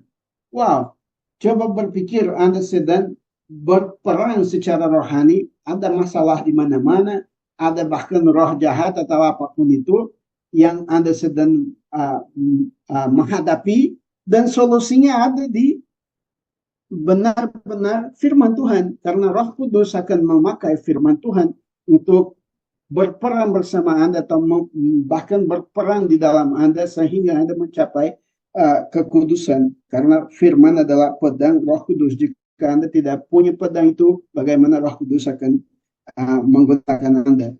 Dan yang terakhir, tapi tidak maksudnya kurang penting, tapi justru lebih penting, firman Tuhan adalah sumber kekayaan rohani, seperti tertulis di Amsal 119 ayat yang 72. Dan Taurat yang kau sampaikan adalah baik bagiku, lebih daripada ribuan keping emas dan perak. Ini yang buat perbedaan dalam hidup saya dan hidup Anda. Ketika firman Tuhan lebih berharga daripada emas, ribuan. Jika Anda memiliki ribuan emas saat ini, hidup Anda pasti berubah, benar nggak? Anda pasti bahkan tidak mau bekerja lagi. Ribuan emas, ribuan perak, tidak ada keperluan yang tidak bisa tercukupi. Itu yang firman sedang bilang. Carilah terlebih dahulu kerajaan surga dan kebenarannya. Apa itu kebenaran? Firman-Mu adalah kebenaran. Maka segala sesuatu itu akan ditambahkan kepadamu. Saya dan Anda memiliki harta terbesar di dunia, yaitu firman Tuhan ini. Tapi kalau kita melalaikannya, mengenalnya, membacanya, kita hilang kekayaan surgawi. Kita hilang kecukupan ilahi. Dan saya tutup pembahasan ini dengan berikan dua referensi yang Bapak Ibu bisa membaca lebih tentang tema ini. Satu buku bahasa Inggris, The Hebrew Bible, dan satu buku sangat mudah dibaca yang ada di bahasa Indonesia dari Charles C. Ryer, Teologi Dasar 1, Pedoman Populer untuk Memahami seharusnya kebenaran Alkitab. Dan dua buku ini akan sangat membantu Bapak Ibu untuk memiliki pengalaman lebih dalam dengan firman Tuhan, karena mereka membawa perspektif-perspektif yang sederhana dari latar belakang dan apa itu Alkitab dan segalanya yang membantu kita sungguh-sungguh lebih bergairah terhadap firman Tuhan, lebih mengerti keseriusan yang kita harus peroleh ketika mendekati firman Tuhan. Dengan demikian saya kembali kepada moderator dan berterima kasih atas kesempatan dan waktunya. Terima kasih banyak Pak Manuel, sungguh pembahasan yang sangat luar biasa, sangat memberkati, dan juga saya yakin para peserta juga semakin termotivasi untuk membaca firman, untuk mempelajari firman, dan bahkan merenungkannya siang dan malam. Karena kita tahu ya, firman Tuhan itu tidak akan sia-sia. Firman Tuhan itu berkuasa, bukan hanya untuk eh, kita, tapi untuk semua orang. Karena firman Tuhan punya otoritas dalam kehidupan kita dan itu akan merubahkan hidup Anda semua, saya percaya itu. Dan saat ini kita akan masuk ke penjelasan mengenai tata laksana ABA 90 dan saya akan serahkan waktu ini kepada Ibu Jennifer. Silakan. Oke, Shalom Bapak Ibu semua. Bisa dilihat layar saya ya? Sudah muncul kan ya? Screen share saya. Sudah. Mantap. Oke. Ya, puji Tuhan. Terima kasih Bapak Ibu semua. Masih ada 74 orang yang ada di ruangan Zoom ini. Saya sangat bahagia pada akhirnya bisa melihat Bapak Ibu semua ya, pendaftar yang tadinya hanya ada di list Google Sheet, lalu sekarang bisa bertemu secara langsung. Sungguh satu kehormatan bisa ada bersama dengan Bapak Ibu dalam petualangan rohani ini ya, untuk membaca firman Tuhan. Nah, saya mau mempresentasikan tata laksana ABA 90 sebentar. Dan ini saya menggunakan buku panduan yang sudah saya berikan di grup atau secara pribadi juga kepada Bapak Ibu. Bisa dilihat di grup, ada di deskripsi, atau nanti setelah ini akan saya kirim kembali. Di-download juga. Nah, di buku panduan ini, pertama-tama saya mau menyampaikan terlebih dahulu, sebelum masuk ke sini, saya mau menyampaikan tujuan kami membuat gerakan ABA 90. Dan sebenarnya tujuannya itu sudah tadi disebutkan oleh Pak Manuel semua ya, bahkan seluruh pelajaran yang kita dengarkan hari ini itu adalah alasan atau penyebab dan tujuan kami mengadakan gerakan baca Alkitab ini, yaitu karena kami punya satu keyakinan, satu iman bahwa firman Tuhan itu berkuasa. Firman Tuhan itu bukan sekedar buku untuk dipelajari, tapi benar-benar hidup dan berkuasa. Dan kalau tidak punya kuasa, kita tidak perlu baca ya. Tapi ini benar-benar firman Tuhan itu berkuasa dan Tuhan sudah katakan di firman-Nya. Dan bukan hanya ini bukan hanya satu uh, um, bukan hanya satu teori, tapi ini juga kami rasakan sendiri. Kami masing-masing ada di panitia benih yang baik. Kami merasakan kuasa firman Tuhan sendiri dalam hidup kami, sehingga kami bisa bersaksi segala hal yang kami alami, segala perubahan dalam hidup kami itu semua berkat kuasa dari firman Tuhan. Dan bukan hanya kami, tapi juga peserta-peserta lain di gelombang-gelombang sebelumnya, dari gelombang 1 sampai gelombang ke-8, mereka juga punya kesaksian mereka sendiri. Dan Bapak Ibu bisa lihat ada di Instagram juga, ada salah satu peserta dari gelombang ke-8, itu maaf, gelombang ke-9, Ibu Ruth. Nah, dia juga bersaksi dan itu sangat memberkati kesaksian beliau. Dan bukan hanya beliau, ada banyak peserta lain juga yang merasakan hal yang sama. Jadi itu tujuan kami membuat gerakan ini, karena kami percaya bahwa firman Tuhan berkuasa. Dan makanya itu saya buat PDF ini dan langsung menempatkan judul ini di awal, apa tujuan Anda membaca Alkitab. Dan tadi sudah Pak Manuel sampaikan yang mengapa penting untuk membaca Alkitab. Dan yang satu poin dari yang tadi Pak Manuel juga sampaikan dan dari banyak poin lain yang saya highlight di sini adalah tujuan Alkitab itu adalah mengembalikan kita kepada keluarga Allah. Memulihkan kodrat kita sebagai anak-anak Allah yang serupa dan segambar dengan Kristus. Jadi seperti di 1 Petrus 1 ayat 21 yang berkata bahwa kita dilahirkan bukan dari benih yang fana, tapi dari benih yang tidak fana, yaitu firman Allah yang hidup dan yang kekal. Nah, ketika Bapak Ibu daftar, sudah di situ ada pertanyaan individu atau kelompok. Dan perbedaannya adalah kalau individu, Bapak Ibu bergabung di grup besar, di grup yang kami buat. Tapi kalau pilih kelompok, berarti Bapak Ibu akan membuat kelompok baca Alkitab sendiri. Dan itu perbedaannya. Juga secara tata laksana juga ada perbedaan dan sudah saya tuliskan semuanya di buku ini. Bapak Ibu yang individu bisa baca, yang kelompok juga kami himbau untuk segera baca. Dan karena kita masuk ke tahap keempat ya, yaitu menghadiri ibadah pembukaan. Dan nanti setelah ini besok, tanggal 1 Mei, kita akan mulai membaca, mulai dari Matius 1 sampai 3. Dan jadwal baca akan saya kirim setelah ini. Ini saya tidak akan bahas karena sudah ada di bukunya. Nah, ini yang peraturan grup WA, saya mau bahas sedikit. Jadi setiap hari nanti di grup WA, panitia akan memberikan, mengingatkan kepada peserta jadwal baca ya, apa yang pasal yang harus dibaca di hari itu. Lalu setiap hari juga peserta diharapkan, bukan diharapkan tapi diharuskan untuk mengirim jadwal laporan baca maksud saya dengan format seperti ini, tanggal, nama, bacaan, lalu ayat emas atau ayat favorit. Jadi tadi ada yang tanya ke saya, apakah itu harus ditulis ayat favorit itu? Dan saya bilang ya harus ditulis. Jadi ini supaya kita tahu bahwa Bapak Ibu benar-benar membaca. Jadi hanya untuk akuntabilitas, kita saling bertanggung jawab satu dengan yang lain. Lalu setelah itu peserta boleh bertanya, boleh menyapa, saling menguatkan. Tapi obrolan tidak berkaitan dengan pembacaan di hari itu akan kami batasi. Dan nanti kalau untuk bertanya, kami menyediakan platform yang sebenarnya lebih mudah atau ya lebih efisien, efektif daripada WhatsApp, yaitu Facebook. Nanti saya akan perkenalkan di bawah. Jadi kami punya grup Facebook sekarang. Dan mohon untuk tidak memposting iklan, YouTube, atau renungan lain yang tidak berkaitan dengan pembacaan di hari itu. Dan yang terakhir nanti jika peserta Bapak Ibu tidak kirim laporan selama 3 hari, kecuali memang ada halangan tertentu ya, misal ada yang tinggal di asrama, jadi tidak boleh pegang HP, itu tidak masalah.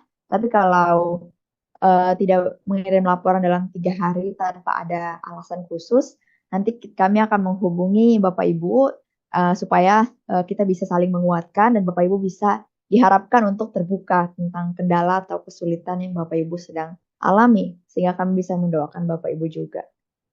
Lalu ini ada sedikit tips untuk Anda. Bisa dibaca semuanya di sini, tapi saya highlight beberapa poin ini yang penting. Jadi dari pengalaman kami di gelombang-gelombang sebelumnya, di awal-awal ketika mulai membaca biasanya kita semangat. Kita sangat berapi-api untuk membaca, jadi semua orang baca, semua orang mengikuti jadwal. Tapi nanti dimulai minggu ketiga, biasanya ketiga, keempat, atau masuk bulan kedua, itu biasanya udah mulai sedikit yang konsisten. Dan itu selalu terjadi seperti itu. Karena itu saya buat beberapa poin ini mungkin untuk membantu Bapak Ibu semua supaya tidak terjadi hal yang sama.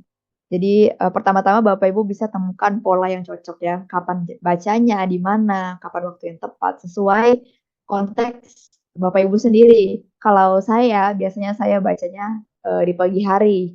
Tapi kalau misal terlalu sibuk di pagi hari, biasanya saya di malam hari. Tapi ada mungkin satu tips yang bisa Bapak Ibu terapkan bagi yang sangat sibuk. Mungkin bisa baca pagi setelah sarapan, lalu siang setelah makan siang, dan malam setelah makan malam ya. Karena kalau kita makan, kita perlu makanan jasmani, kita diingatkan untuk kita juga perlu makanan rohani. Itu akan sangat memudahkan. Lalu yang kedua, Bapak Ibu tetapkan prioritas. Jadi ada aktivitas yang mungkin tidak bisa disamakan dengan kepentingan kita untuk membaca firman Tuhan ya. Jadi ada waktu itu ibu juga yang pernah chat saya dan beliau menjelaskan aktivitas dari pagi sampai malam kalau sangat full tidak bisa baca ini Mbak. Nah terus akhirnya saya track di mana ibu ini menghabiskan waktu, lalu saya bilang oh di sini bisa Bu, ketika lagi ini bisa diselipkan gitu, atau ibu bisa bangun lebih awal, atau ibu bisa tidur lebih telat. Jadi sebenarnya tidak ada alasan sama sekali untuk kita bilang tidak punya waktu. Dan yang ketiga adalah tetapkan ayat pegangan.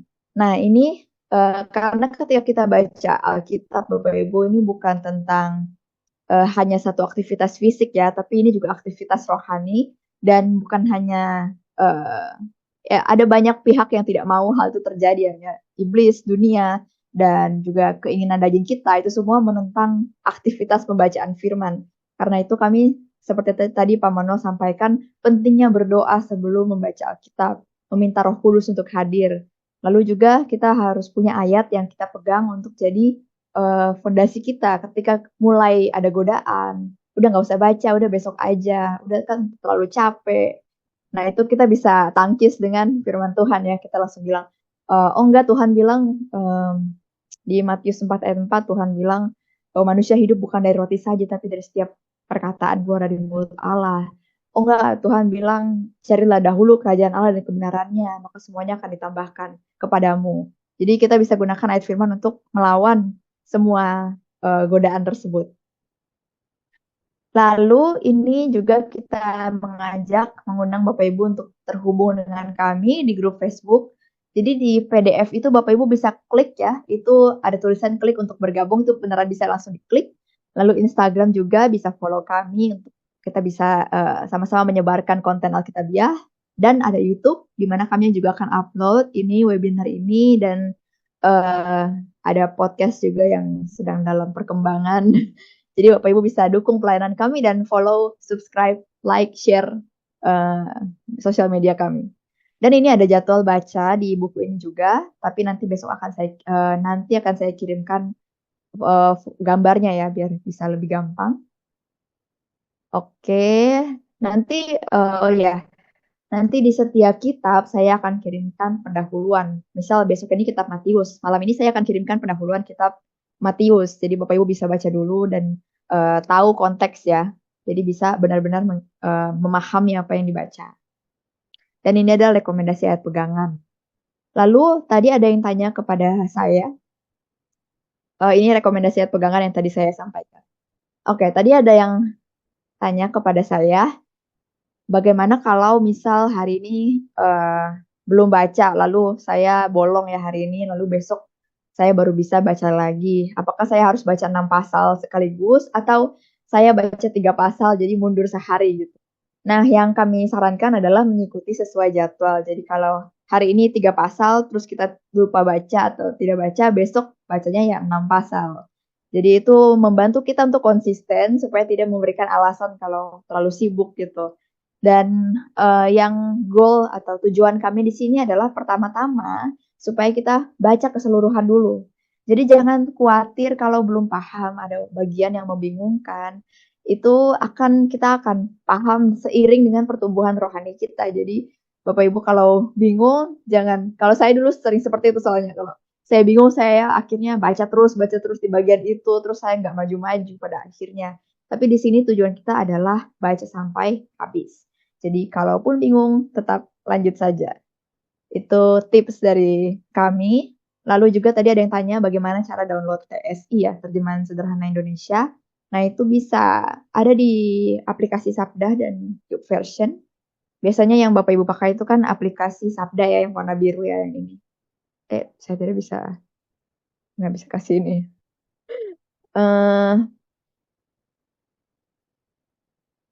Maaf, saya coba ganti sebentar ininya jadi oke. Nah, biasa kan yang dibacakan di sini ya, aplikasi Sabda ini. Nah, ini tinggal Bapak Ibu bisa klik langsung di sini. Di sini ada versi, jadi bisa diklik versinya, lalu lihat versi lainnya.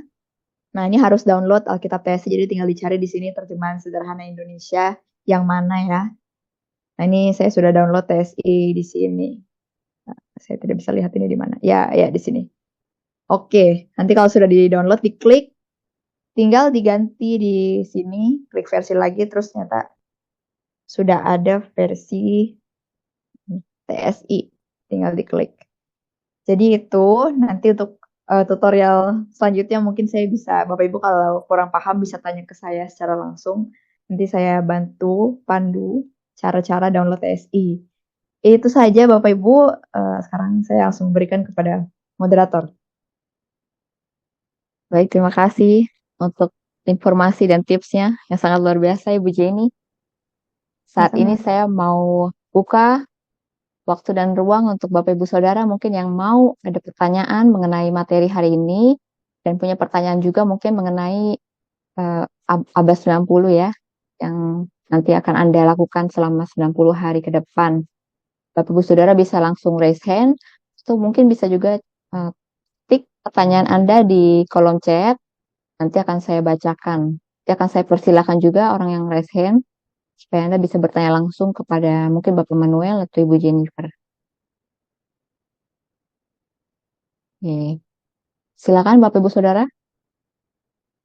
ada yang ingin bertanya?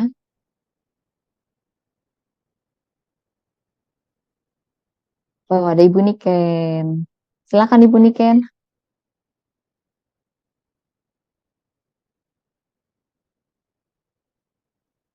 Belum bisa? Oh, sebentar. Akan dibantu oleh Ibu Jenny. Sudah bisa, Bu? Ya, ya. Terima kasih buat kesempatan bisa sama-sama belajar. Yang pertama, dari beberapa kali saya mengikuti pembacaan Alkitab, kadangkala frustasi karena saya baca itu saya kayak robot ya. Karena apa yang saya baca tuh saya sama sekali nggak ngerti. Kadangkala itu melemahkan ya. Tapi akhirnya saya berpikir nggak apa-apa lah, saya kayak robot, mungkin pertamanya kayak robot membacanya tanpa pemahaman apapun, tapi mungkin kali lain atau di bab lain atau di pasal lain, di ayat lain mungkin saya mendapatkan rema dari Tuhan, dan itu terus menyemangati saya walaupun ya kan masih juga sih ngerasa frustasi juga karena saya pikir ini saya baca tapi kayak nggak tahu apa yang saya baca. Tapi puji Tuhan ya, Roh Kudus menuntun sehingga sampai juga selesai dan lebih bersemangat untuk ikut kelas-kelas atau gelombang-gelombang berikutnya. Ini tapi pertama kali saya ikut Abad 90 karena pembacaan yang lainnya saya ikut di gereja. Lalu yang kedua, saya menggunakan TSI yang ini. Tapi kalau setelah saya cocokkan dengan yang di Alkitab elektronik di handphone, itu kalau yang TSI 3 itu terjemahannya sudah agak berbeda dari yang buku ini. Lalu setelah saya lihat itu TSI aja, jadi belum TSI 3. Jadi akhirnya saya gunakan dua-duanya, TSI 3 dan TSI aja. Gitu, karena buku saya kan TSI aja gitu, belum TSI 3 buku Alkitab saya, karena menurut saya ini seperti saya sudah pernah sharing, ini seperti baca novel, jadi saya bisa bawa kemana-mana, saya nggak kayak dibawa tuh santai aja gitu kayak mbak novel, dan bahasanya menurut saya lebih membumi ya, sehingga saya lumayan bisa memahami lah ya bacaannya. Ya itu aja, terima kasih. Terima kasih Bu Niken. Silakan Ibu Jennifer atau Pak Manuel. Silakan Pak Manuel. Ya, saya senang dengan tanggapan Ibu Niken. Pertama, hal yang kita minta itu karena Ibu sudah ikuti Abad 90, kami sedang pakai versi terbaru ini Ibu. Jadi Ibu sudah memiliki belum ya? Belum ya, jadi kirim alamat aja, kita nanti kirim ke Ibu. Yang kedua, saya suka baca Alkitab dengan menggunakan teknik menyeberang lampu merah. Kalau di Brasil ada budaya berbeda dari di Indonesia. Jadi di Brasil pas kita mau menyeberang ada lampu merah, harus lewat zebra cross itu ya.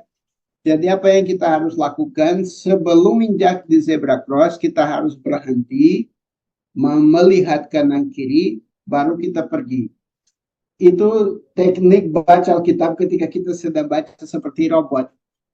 Pertama, setiap pasal kita harus berhenti. Itu hanya 3 pasal per hari. Oke, saya sedang baca tapi ya hanya mengerti permukaan aja, tidak ada yang baru, saya tidak merasa apa-apa, tidak terlibat dengan teksnya. Berhenti dulu, kembali ke pasal pertama. Lihat kanan kiri artinya apa. Saya coba mencatat dari ayat apa sampai ayat apa yang sedang terjadi di pasal itu. Ketika saya buat itu, saya sedang bicara kepada otak saya bahwa bagian yang saya baca ini penting dan dia akan menemukan bagian penting. Kalau saya hanya lihat lewati mata di dalam teks itu, saya sedang bilang ke otak saya apa? Tidak ada yang penting, cepat aja. cepatlah. Lalu dia akan bantu kita untuk cepat. Dia akan turn off, ya, dia akan mematikan. Seperti ketika kita dengar berita dan pergi cuci piring, sudah. Maka kita perlu sikapnya apa? Bicara kepada diri sendiri. Ini yang saya sedang buat, ini hal yang penting. Jadi saya coba menemukan informasi. Misalnya Matius pasal 1, dari ayat 1 sampai 17 itu silsilah.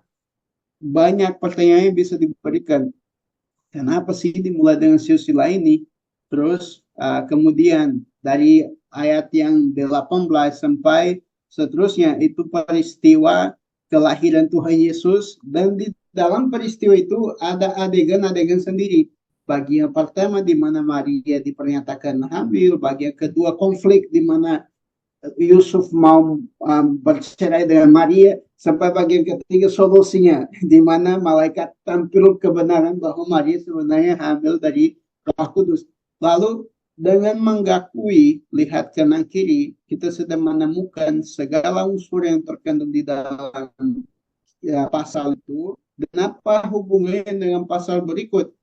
Hanya begitu saja kita sudah bisa memahami lebih, karena kita mulai sadar, oh ternyata kebutuhan dari adanya silsilah ini adalah karena akan datang orang mencari raja yang dilahirkan, dan silsilah ini buktikan Yesus sebagai raja, dan tidak perlu baca buku lain, tidak perlu cari penafsiran. Itu hanya dengan mencatat bagian-bagian dari perikop itu dan apa yang sedang terjadi di dalamnya.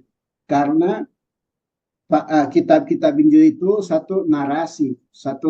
Kalau narasi itu dia terbentuk dari berbagai adegan yang membentuk satu cerita sampai tiba di alur yang tertinggi, di klimaks. Dan klimaks dari pasal 1 adalah kelahiran Yesus. Tapi dia lahir kenapa? Ada hubungan dengan riwayat ini. Kemudian datanglah konflik lagi ketika muncul para Majus, bicara bahwa ada satu raja yang lahir di situ, padahal sudah ada raja sebelumnya, ya. Jadi itu buat kita lebih terlibat dengan apa yang kita sedang baca, dan percaya tidak, pas kita maju, ya, itu bagian go, ya. Jadi kita berhenti, kita melihat kanan kiri, itu melihat apa yang sedang terjadi dalam pasal itu, baru kita lanjut. Ketika kita lanjut, bagian berikutnya itu lebih berarti bagi kita. Karena sekarang kita tahu apa yang mengikatkan pasal 1 dengan pasal 2 dengan pasal 3 dan seterusnya. Dan bahkan akan muncul kesadaran apa? Dari pasal 5 sampai pasal 8 itu hanya Yesus duduk mengajar. Tidak ada hal lain. Akhirnya kita sadar, wah ternyata Yesus mengajar cukup panjang juga, ya. Sampai orang bisa dengar itu bisa berhari-hari bersama dengan Yesus mendengarkan pengajaran dia. Bahwa kita untuk memahami konteks berdasarkan teks Alkitab itu sendiri. Jadi itu satu trik yang kita bisa pakai untuk membicarakan kepada diri sendiri dan otak kita, saya sedang baca sesuatu yang penting. Bantu aku menemukan informasi yang relevan untuk saya mengerti isi firman Tuhan ini. Itu akan membunuh rasa ngantuk, akan membaca secara sekitar baca saja, dan akan membuat kita terlibat dengan apa yang Alkitab sedang katakan kepada kita. Nah, itu yang saya bisa jawab, Ibu. Terima kasih. Terima kasih Kak Manu untuk jawabannya. Bagaimana Ibu Niken? Semoga tipsnya berguna untuk Ibu nanti ketika membaca besok. Lalu kita lanjut ke, ini sudah ada Ibu Clarissa yang angkat tangan. Silakan, saya persilahkan. Shalom. Shalom. Hola Pastor Pedro, tutto bem, apa kabar? Eu tenho pergunta. Saya punya pertanyaan. Saya mau tanya, ini mulai bacanya mulai Matius ya kan, pasal 1. Iya betul, mulainya dari Matius pasal 1. Sampai Wahyu pasal 22. Betul.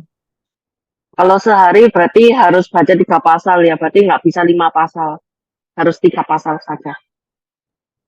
Kalau kita menyarankan sebenarnya untuk lebih ke arah konsisten.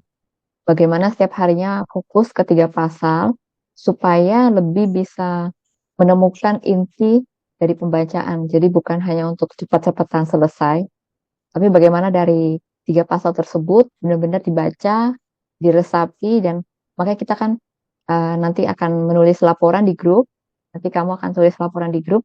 Maksudnya supaya menemukan satu ayat atau mungkin boleh banyak ayat ya, inti dari apa yang kamu baca saat itu.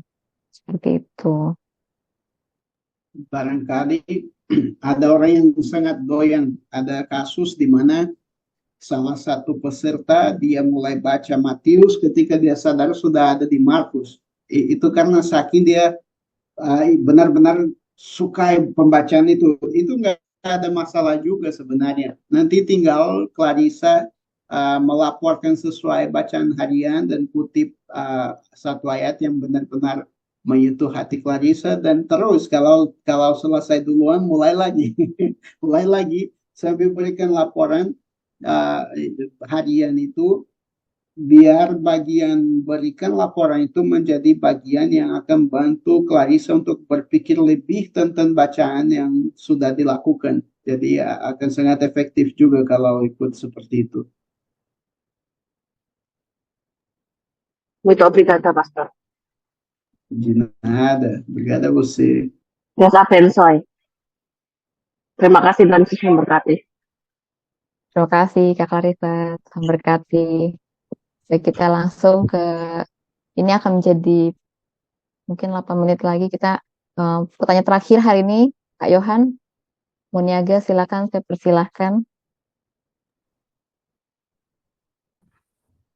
Baik, terima kasih. Shalom, selamat malam. Terima kasih sudah digabungkan di grup ini.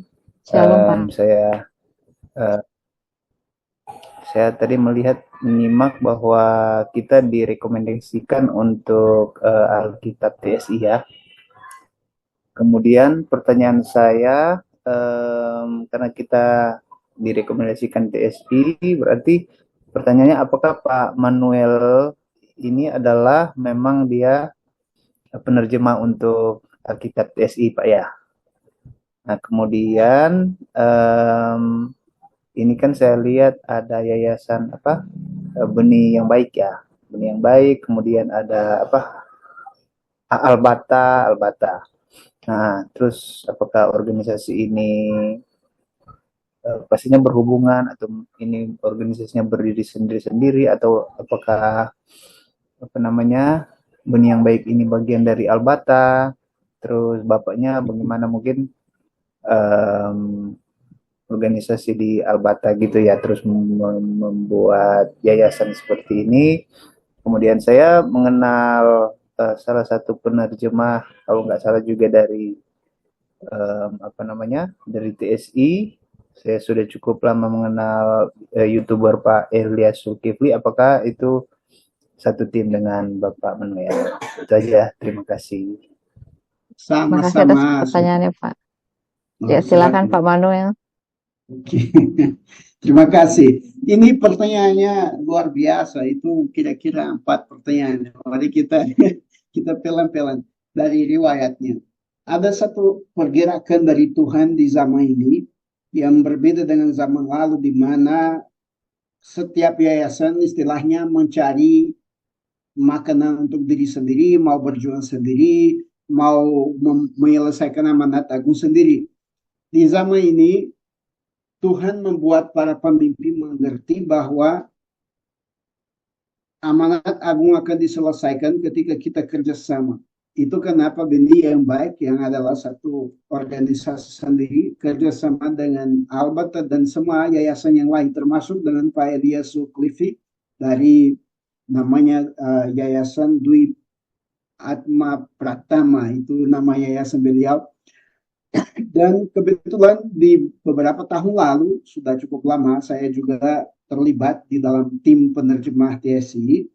Tapi alasan kami pakainya bukan karena saya pernah terlibat di timnya, tapi karena memang di saat ini Alkitab dengan bahasa sederhana yang tersedia secara gratis bagi jemaat itu TSI, dan kami memakainya bukan hanya karena gratis, tapi juga karena filosofi kami adalah bahwa Alkitab sebagai firman Tuhan tidak bisa diperjualbelikan. Jadi karena kami punya filsafat yang sama, dan apabila misalnya kita mengalami kesusahan dalam menerbitkan Alkitab, adalah juga tanggung jawab jemaat untuk membantu yayasan atau organisasi apapun untuk menerbitkan Alkitab. Karena pada intinya semua usaha dari penerjemahan hingga penerbitan itu untuk jadi berkat bagi seluruh anggota jemaat di seluruh Indonesia.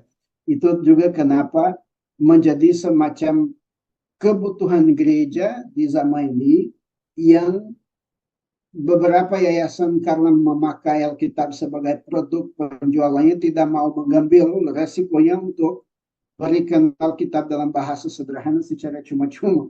Jadi kami bekerja sama saat ini karena Alkitab ini gratis bagi saudara, tidak ada, bahkan ongkos kirimnya itu kita tanggung, dan bukan karena kami punya uang, tapi justru karena kami percaya jika ini firman Tuhan, dia harus tiba di tangan saudara, dan Tuhan akan provide semua sumber yang kita perlukan untuk bisa memperkenalkan saudara kepada satu firman di dalam bahasa yang cukup sederhana dan memiliki lebih dari 6.000 catatan kaki untuk membantu Anda lebih mengerti firman Tuhan. Jadi singkat ceritanya itu kami masing-masing sendiri-sendiri, tapi puji syukur Tuhan filsafat pelayanan sama, jadi kita bergandeng tangan dan sedang berusaha untuk eradikasi kemiskinan Alkitab di Indonesia. Baik, bagaimana Pak Yohan? Apakah sudah terjawab semua pertanyaannya? Terima kasih. Sama-sama. Mumpung tadi Pak Manuel sudah bahas tentang TSI, ini ada sedikit, mungkin Pak Manuel bisa menjelaskan sedikit dari pertanyaan Ananta Erlangga di kolom chat. Ini benar-benar akan terakhir, habis itu kita akan tutup dalam doa, dan saya minta Bapak Ibu Saudara jangan keluar dulu karena kita akan berfoto bersama setelah ini ya. Pertanyaan beliau adalah, Alkitab TSI apakah sesuai standar LAI yang notabene diakui gereja Kristen Protestan dan gereja Katolik di Indonesia? Terima kasih. Pertanyaannya sangat bagus, dan itu juga lagi salah satu hal yang sedang dibenarkan di zaman ini. Siapa penanya tadi? Pak Erlangga. Apakah Pak Erlangga masih ada? Ananta Erlangga. Saya lihat ya. Oke, ada? Saya jawab karena pertanyaan ini sangat bagus ya. Entah kenapa saya tidak tahu, di Indonesia Bible Society diterima nama lembaga Alkitab. Dan ketika orang mendengarkan lembaga, mereka berpikir bahwa LAI itu semacam bagian dari pemerintah yang hanya dia diizinkan untuk menerjemahkan Alkitab ya.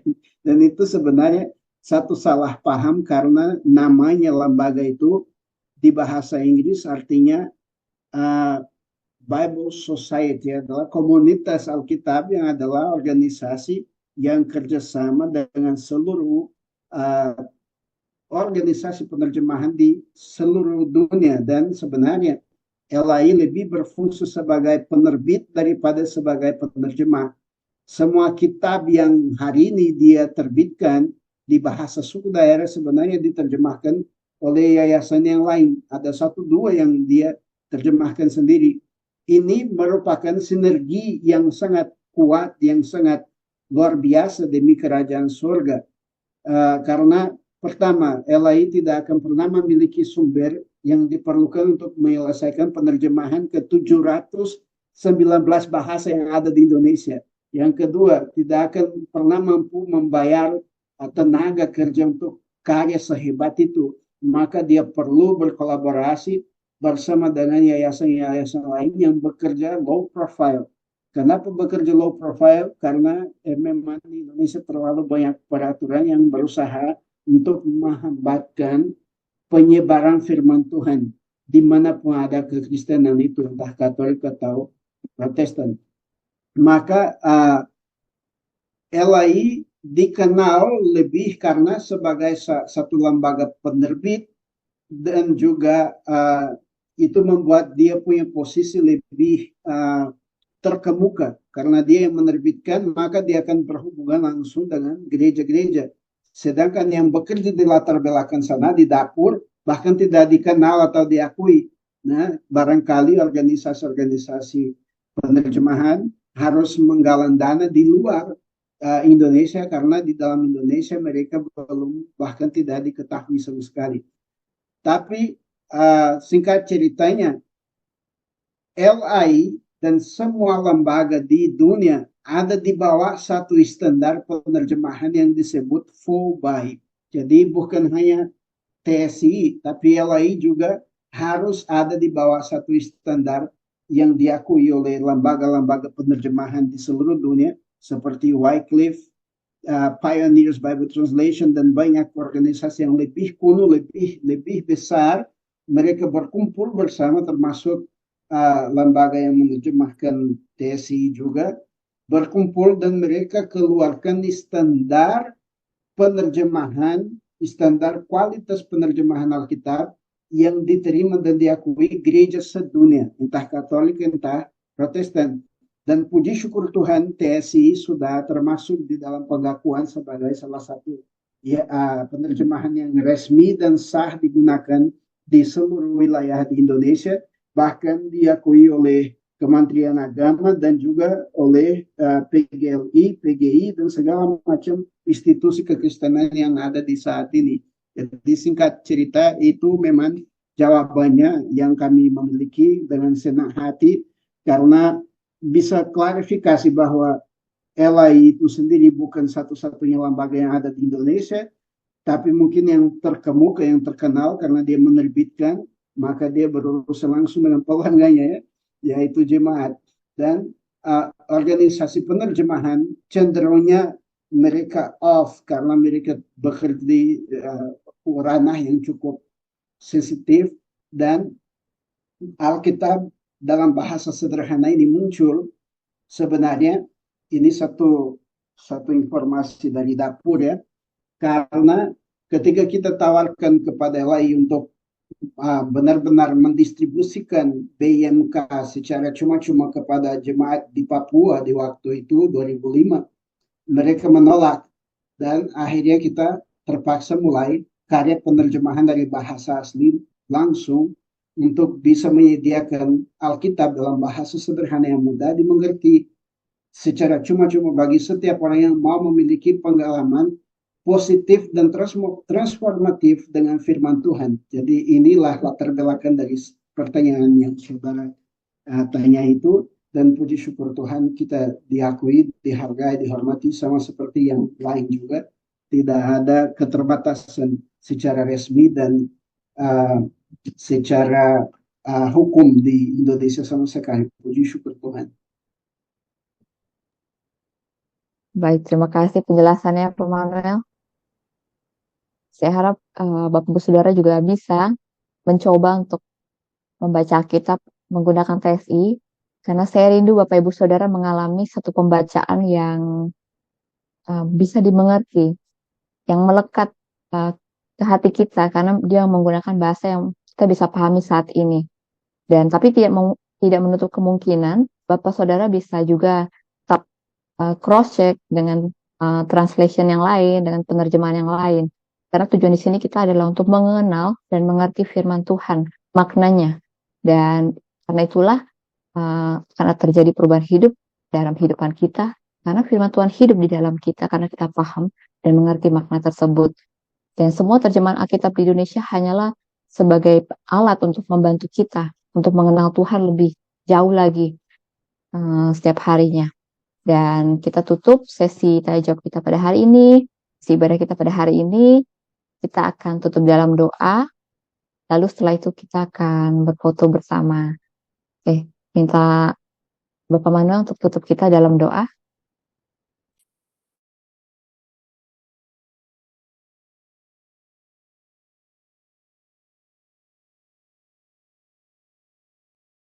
Oke, marilah kita berdoa. Di dalam nama Tuhan Yesus Kristus Bapa di surga, kami sungguh berterima kasih dan bersyukur karena Engkau telah mempersatukan kami di dalam pertemuan Zoom ini. dan telah memberikan fasilitas untuk kami berpetualangan di dalam firman-Mu yang bukan sendirian tapi bersama banyak saudara-saudari yang hadir di sini. Terima kasih Tuhan karena Engkau menggerak kami, yang Kamu persatukan kami berdasarkan firman-Mu dan berikan kami waktu yang sangat berharga ini untuk mengingatkan kami kembali akan tujuan Alkitab-Mu diberikan dan akan kebenaran yang tunggal firman-Mu itu yang tak bisa dibatalkan. Terima kasih karena Engkau percayakannya dan berikannya kepada kami sehingga kami bisa diperkayakan secara rohani dan jasmani. Di dalam nama Tuhan Yesus Kristus kami berdoa dan bersyukur Tuhan dan memohon supaya berkat-Mu, pernyataan-Mu diwahyukan, diterangkan di dalam hati saudara-saudari kami sejak dari hari ini yang mereka akan mulai membaca firman.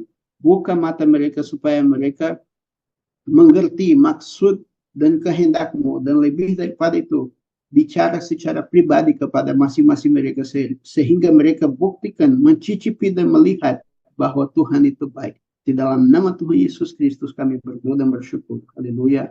Amin.